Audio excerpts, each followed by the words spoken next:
Hey, you guys.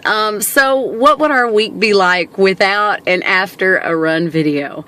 I can tell you that there has been much information explosion, idea birthing, creation, revealing, revelation, and all that stuff rolled up into one that happens inside of me whenever I'm running. I think it's partly because there has got to be a connection and a disconnection that happens at the same exact time. A connection to my body, my mind, my will, my power, my heart, my determination, my drive, and a disconnect from the excuses, the stuff I come up with that gives me a million reasons why it's okay to quit, and why I deserve to quit, and why that the next person shouldn't judge me because I quit, and what he said and what she said and what they might think, and they might be impressed or they might not be impressed, or that whole entire thing, good, bad, ugly, indifferent, it happens inside of me all at the same stinking time, and it happens while I'm running. I can tell you that today while I was running, it just kept hitting me that, you always hear that life is a race, like it's a rat race, get in there and go for the goal. And the whole entire time I was running, each time that I've ran, since it's gotten warm enough outside to actually get off of the treadmill and get outside, each time that I've ran, whatever the correct English is, you English people out there, I'm sure you'll correct me, but that's okay. Each time I'm out there running, I'm losing more and more awareness about what other people might think, and at the same exact time, I'm gaining much inspiration and motivation on what makes us tick and what this life is really about. It's not a race against anybody else at all. Yet, we journey as if it is. Every single solitary day, we find ourselves racing against, for, with someone else. And in the end, at the finish line, like there is one, isn't that what this whole life is about, is just keep going? At the end, in my deepest of hearts, I don't think that you get a first and I get a second and the guy back there passed out having to get CPR is going to get last.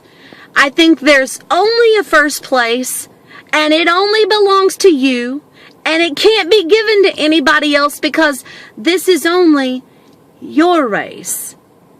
Me and you and I, English people again, we're not against each other.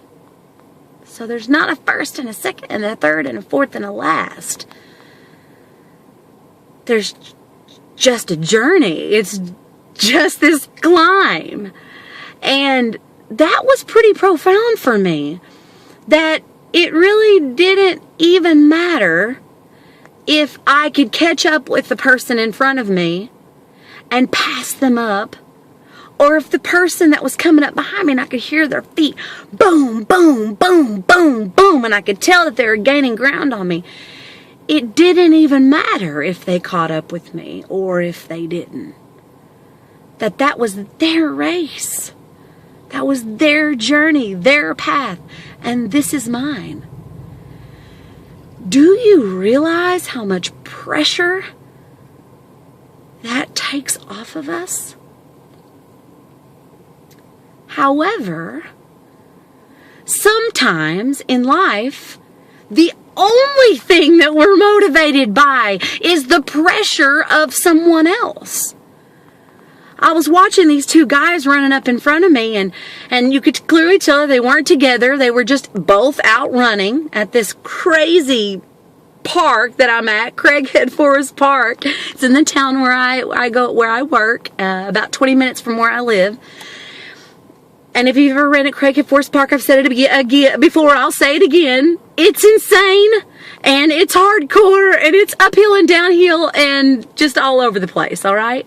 So these two guys are running up in front of me, and you could just tell that one guy was really, really struggling. And as this other guy would start to catch up with him, this guy was really, really struggling. My gosh, he would just take off, and you could tell that he's still really struggling, but he was forcing it. And you could tell his form got all jacked up. He was all over the place. And to be quite honest, his risk of injury was extreme because he was racing with the pressure of someone behind him versus the solid form that I 2 seconds before saw him running in. I can't help but wonder, how often do we do this in life? We're going along, and man, we're going and we're pushing, and we've got our form down for this crazy thing called our journey. And something happens in our life, and someone comes in and presses in, and we push harder and harder, and our form is jacked up and thrown all over the place, and we start making lousy decisions, and life muscles are torn and pulled and ripped. And things that have happened in our life that have put that pressure on us, and we have absolutely succumbed to it, and we have caused our life injury. Now we are going to have to sit out a few of our runs. We're going to have to sit out for a minute and heal because of the pressure of someone else coming in on our life caused us to lose our mind and lose our life form. And for what? You know, the guy that was up in front, I don't have any doubt that he's going to hurt a little bit more tonight than probably any other night. And the guy that was just steady and just killing it, just pounding that pavement, I've seen him out here running a million different times, and he's always pushing himself, and he's always going, and it's very clear that he's only racing against himself and with himself and for himself. That he's not out here competing with anyone else. And day after day after day, he pounds that pavement. And I dare say that he is avoiding a lot of risk by simply staying focused and taking that next step. So another thing that hit me while I was out running is, so often when we get caught up in the pain, we can lose our footing. When we get caught up in diving down into one particular pain in our life, we can completely miss that next step in front of us. There's one particular place on this run that I take that, for the most part, let me back up a little bit, for the most part, running around this park, you can see a good 20, 40, 50 feet up in front of you without a curve or an extreme hill or downhill or whatever. But on this one particular part, you climb up this hill, and then it levels off, and then you climb up this hill, and then it levels off, and then you climb up this hill. And during this portion of my run, I have got to focus so deeply on the path in front of me, because I'm not gonna lie, I had leg day yesterday. I lifted a lot. I really, really worked my quads and my glutes and my calves and everything else that's from here down, and my legs were shot by the end of this race with me. Remember, I'm not racing against nobody else. This is just my journey. By the end of this race today, my legs hurt so stinking bad that I kept finding myself going between the connection of the pain and the still being aware that it's there, acknowledging that the pain was there, but not allowing it to overtake me. When I focused on the pain in my legs, which is not an injury, is just normal pushing my muscles to their limit, I slowed down. I kept losing my form. My footing kept getting weird, and I've got weak ankles. That's not a very smart idea with all of this hanging out on those little bitty ankles. I should be very careful to keep my form. My breathing would get all out of whack. The more I focused on the pain, the worse it got. And the worse everything else got. How applicable is that in our life? One thing goes wrong, and we focus in on it, and pretty soon, everything that's even a little tiny splinter has now become this enormous gaping wound in our life. All because of the focus of one little bitty tiny pain that we're having in our life. Maybe it's a relationship, maybe it's the loss of a family member or a job, or it could be a million things. But the more we focus in on it, the more we lose our footing in every other place in our life. But I tell you, there's good news. This is not all bad. When I remembered that there was a stinking step in front of me and that I needed to take that step and make that footing, and I focused on the fact not of those 3 hills that are up ahead of me, but on the next dead blasted step.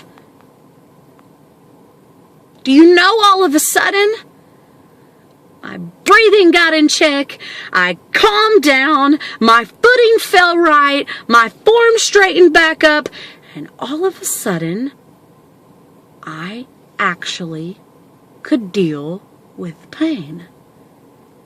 It was not more powerful than me. It was not going to overtake me.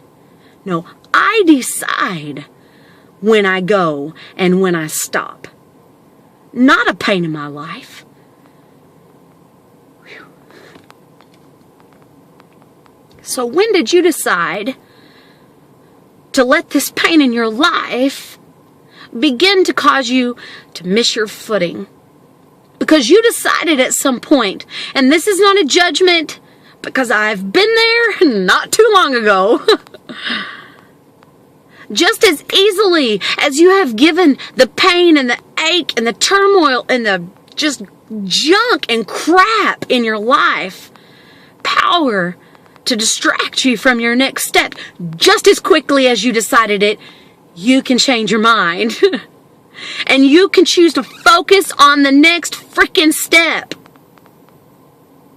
And you can avoid an enormous life collision. This started out as just me trying to get a little cardio in every couple of days. Radically, my mind is being blown. My heart is being released to understand some of the stuff that I've dealt with for 38 stinking years. My thoughts and ideas and my perception and my reality is transforming right in front of me. Find something that pushes you. It might not be running. It might not be running. Running's not for everybody. It's really not for me either, but I'm going to do it anyway. Find something that stretches you and get started. The pain is never, ever, ever, ever, ever, ever, ever going to lead you to peace. Ever. But the peace can make that pain so much more doable. Dealable. Is that a word? Nope, we just made it one. Pain will never lead you to peace, but peace can certainly make the pain dealable. I love you. Figure out where your peace is. I'm finding mine. I love you. Have an absolutely extraordinary night. Sorry the video was so long, but I don't know. It's my heart on a platter, or on a path, or on the concrete, or around the park, whatever. I love you guys. You're so important to me.